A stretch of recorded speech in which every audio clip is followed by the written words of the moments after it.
Welcome to the Human Capital Innovations Podcast, your go-to source for personal, professional, and organizational growth and development. We hope you tune in often for all things people management, organizational development and change, organizational leadership, and social impact related. Maximize your personal and organizational potential with Human Capital Innovations Podcast.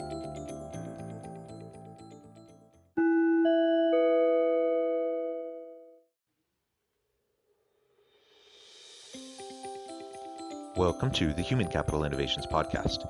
In this HBR Minute HCI podcast episode, I explore the recent HBR video, How Cultures Across the World Approach Leadership.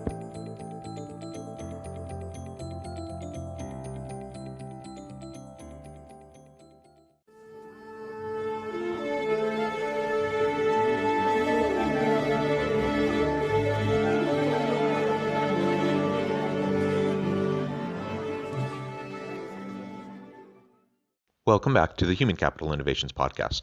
It's great to be with you again today for this HBR Minute HCI podcast episode. Today I'll be exploring the recent HBR video, How Cultures Across the World Approach Leadership. Long story short, they vary in difference in decision making. For more, you can read Being the Boss in Brussels, Boston, and Beijing. I'm excited to explore this short video with you, and I'll catch you on the flip side of this first clip. Every global leader should know about two dimensions that vary from one culture to another: deference to authority and decision-making style. Research by Aaron Meyer at INSEAD shows that understanding how people approach these two variables in different parts of the world can help managers anticipate and avoid miscommunication. Some cultures are more egalitarian, while others defer more to formal hierarchies. But the second dimension, a culture's approach to decision-making, can be surprisingly independent of their views of authority.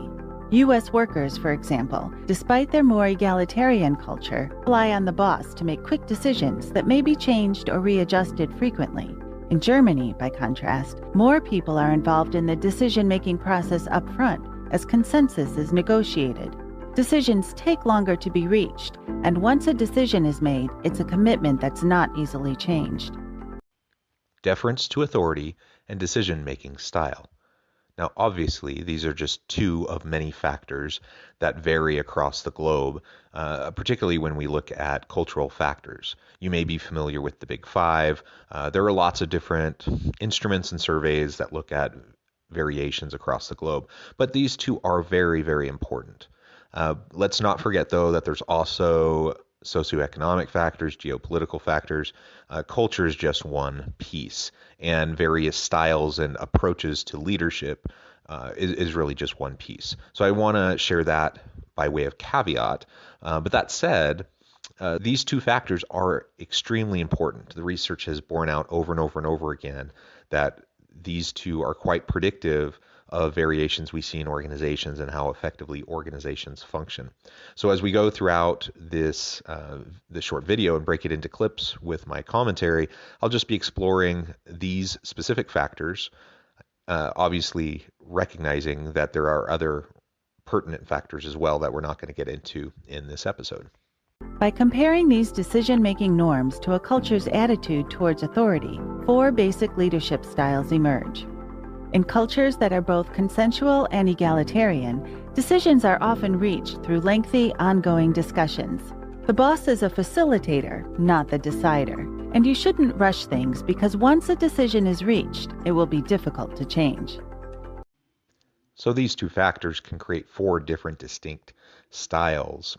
And the first being when you have consensual and egalitarian approaches to decision-making and leadership style within organizations, it's going to be a longer drawn-out process to go through the conversations that are needed to come to a joint consensual decision, really seeking input from everybody and ultimately shooting for consensus as opposed to the leader just specifically laying out their own ideas and dictating what everyone else needs to do.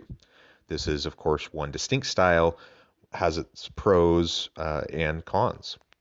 In consensual, hierarchical cultures, deference to authority is strong, but decisions are made by groups, not individuals. Invest more time in developing the agreement of others before coming to a group decision. Your team will defer to your instructions, yet desire and expect to be part of the decision-making process. With the consensual hierarchical style, you're looking at something a little bit different. You're still looking for some form of consensus, but deference to authority is much higher, and people are still looking towards the organization and the leadership to lay out the framing of what is going to be most important. So seek out the input from people in advance of meetings, try to work behind the scenes, and then ultimately you come to the meetings, you have some discussion, and then the leader lays out decisions and people follow. In top-down hierarchical cultures, the boss is both the clear authority figure and the individual decision-maker. His decisions will be followed without pushback. Be clear about how you want to be treated, and be sure to explain when you want input or feedback. Otherwise, your suggestions could be interpreted as orders. Top-down hierarchical cultures, the boss is the boss. People are going to follow, and seeking consensus isn't seen as important. And ultimately, you probably have to work harder to seek out input from everyone in the organization. Otherwise, you're not going to get the kind of input that you want, because people are going to, by default, wait for you to decide and tell them what to do. Now, personally, I think this style is not particularly effective in most cases. I think it can cause a lot of harm. It often results with not having psychological safety in the organization. And usually what ends up happening is a boss isn't getting the type of input that he or she wants or needs to make good decisions on a regular basis. This style works particularly well in times of crisis, where you need to make fast decisions. But otherwise, I would say this is one you probably don't want to go to too often.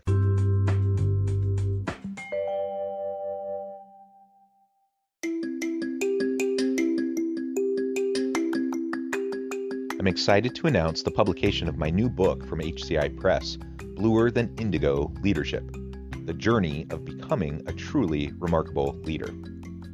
Early in my adult life, I learned about an Asian proverb that translates as bluer than indigo. If you think about the color indigo, it is a brilliant, deep, and vibrant blue, what some would call the bluest of blues. To have something that is bluer than indigo is rare and truly remarkable. Contrary to popular myth, there is no one-size-fits-all or cookie-cutter approach to effective leadership. There's no silver bullet, no secret sauce, no go-to model that will solve all of our problems.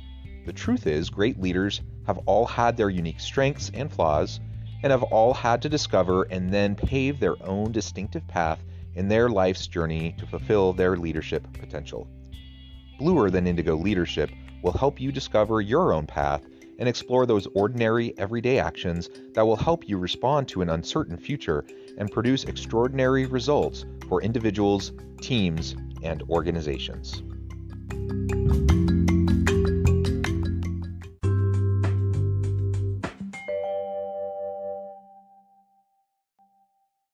In top-down egalitarian cultures, everyone is encouraged to speak up with honest input or dissenting voices and help the boss make a good decision. However, once the boss reaches a decision, employees should quickly align with the boss while remaining flexible as decisions may change. Top-down egalitarian cultures, you still have the hierarchy, you still have the deference to leadership, and looking towards the boss for the ultimate decision.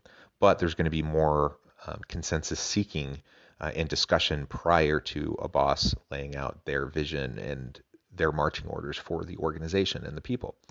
I think this one often works quite well for organizations and for leaders who are wanting to move quickly and be agile, pivoting in rapid response to the external environment, but also recognizing the need to cultivate a culture where people can provide input, where they're expected to provide input, and you're constantly seeking that input. So in this style, people seek, the leader seeks the input, individuals provide the input, And ultimately, though, once a decision is made, people know that it's time to get on board and move forward with the boss's decision.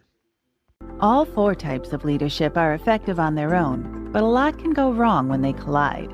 By identifying where you fall on the map and where your counterparts are coming from, you can avoid a lot of confusion.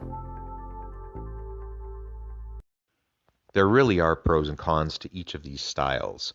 Now, I have my preferences. I know the ones that I like the least and the ones I prefer. And I guess ultimately, the reality is everyone has their own preferred style. Leaders have their preferred style. Employees have their preferred style of how they like to be led. And so ultimately, it has probably less to do with the individual style, but recognizing, the key principles and what we're trying to go for as we lead others. My personal opinion is that we do need to seek input from others, and we need to create psychologically safe workplace environments where people not only feel safe to speak up, but they are encouraged and expected to speak up. That will allow me as the leader to make better, consistent decisions.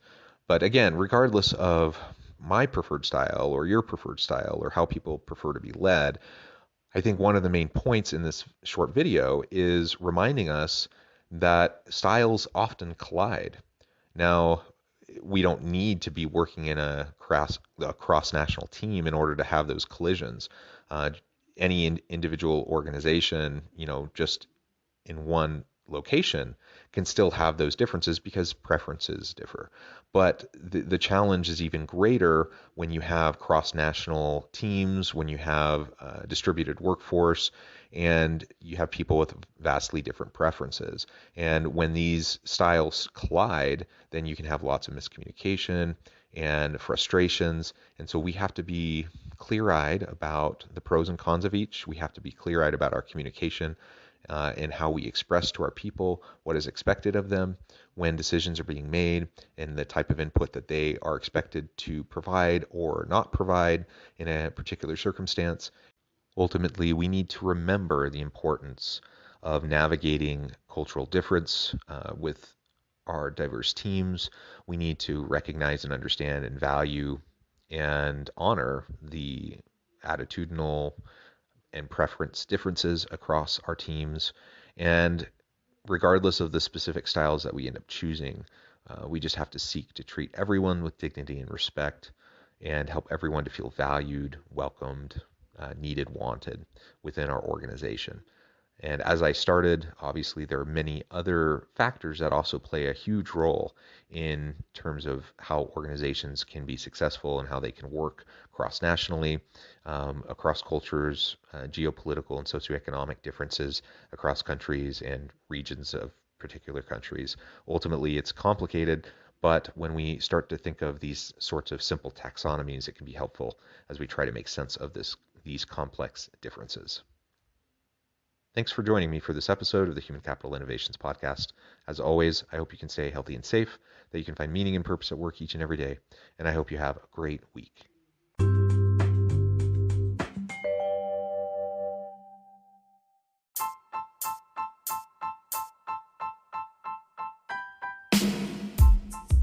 The alchemy of truly remarkable leadership.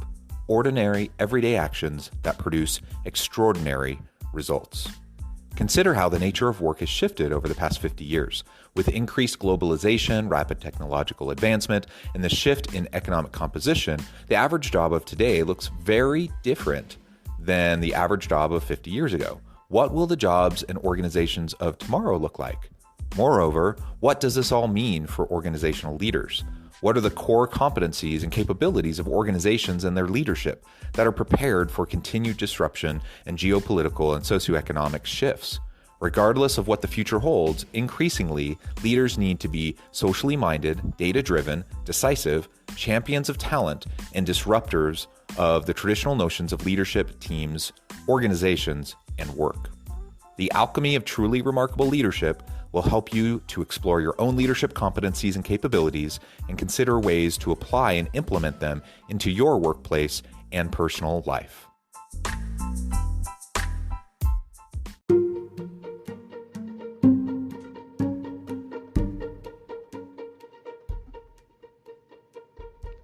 check out Human Capital Innovations magazine, Human Capital Leadership. Human Capital Leadership is a free, interactive e-magazine with the mission to help individuals, leaders, and organizations find innovative approaches to maximize their human capital potential. We publish issues quarterly in August, November, February, and May. Take a look at the latest issue and let us know what you think.